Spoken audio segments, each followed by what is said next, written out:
Welcome to the Kiko Network channel. Here in this podcast, we will report key points about energy and climate change.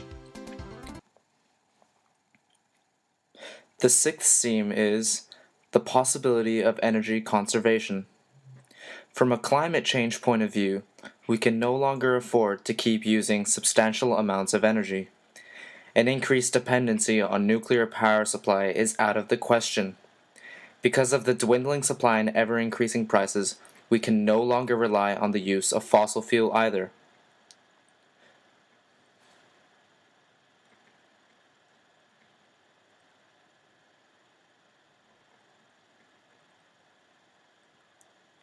However, in a recent government debate, government officials argued that cutting power consumption by more than 10% would be highly unlikely even by 2030. These officials seem to still believe that mass production and mass consumption are both key to the growth of the Japanese economy. However, considering Japan's declining and aging population, it is highly unlikely that these measures will lead to a growth of the economy.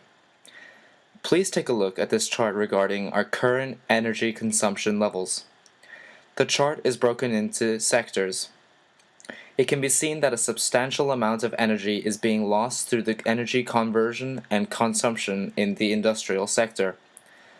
The loss of energy through energy conversion results from generating and transmitting electricity. This accounts for 26%. In the industrial sector, energy is being used for manufacturing in factories. In terms of usage, electricity generation consumes more than 40%. In order to substantially reduce energy consumption, these energy-consuming sectors must increase their energy efficiency. In recent government discussions, however, little focus is being allocated to energy conservation talks. Furthermore, influential power companies are against the strengthening of energy conservation policies.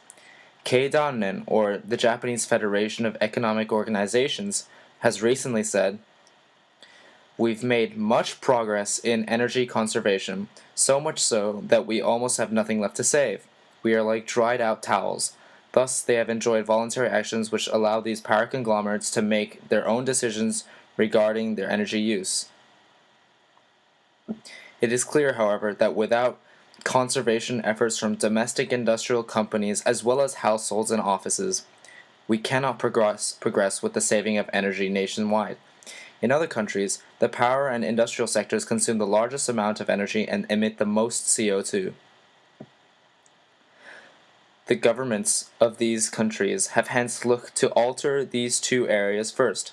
The Japanese government, however, has not done so, and thus the country is lagging behind.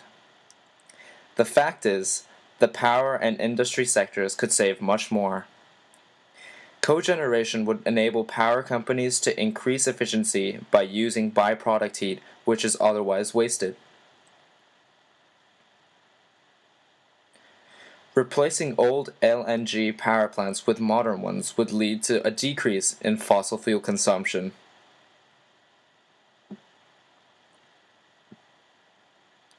Lastly, pushing ahead with governmental policies to raise energy efficiency in factories nationwide could lead to positive consequences.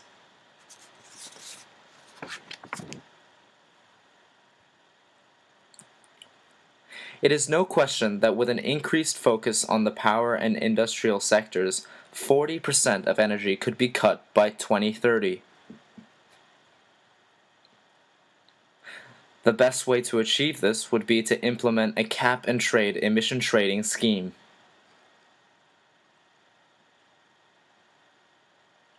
Moreover, reducing the total amount of energy consumption is also necessary. This is why we call our primary target energy conservation. The European Union has its own energy-saving target, which is to reduce the final energy consumption level to 80% of the current level by 2020. In order to achieve this goal, there have been talks to increase efficiency for energy-consuming buildings and to implement a cogeneration requirement policy.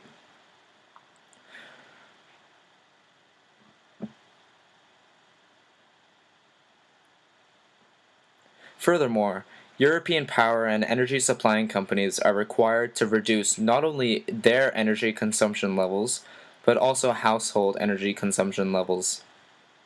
Rather than relying on a decrease in consumer demand, European governments have put suppliers in charge of users' energy conservation. It is quite an impressive approach. Having studied these methods, it is also time for us to set clear targets for energy efficiency and start working towards achieving these targets.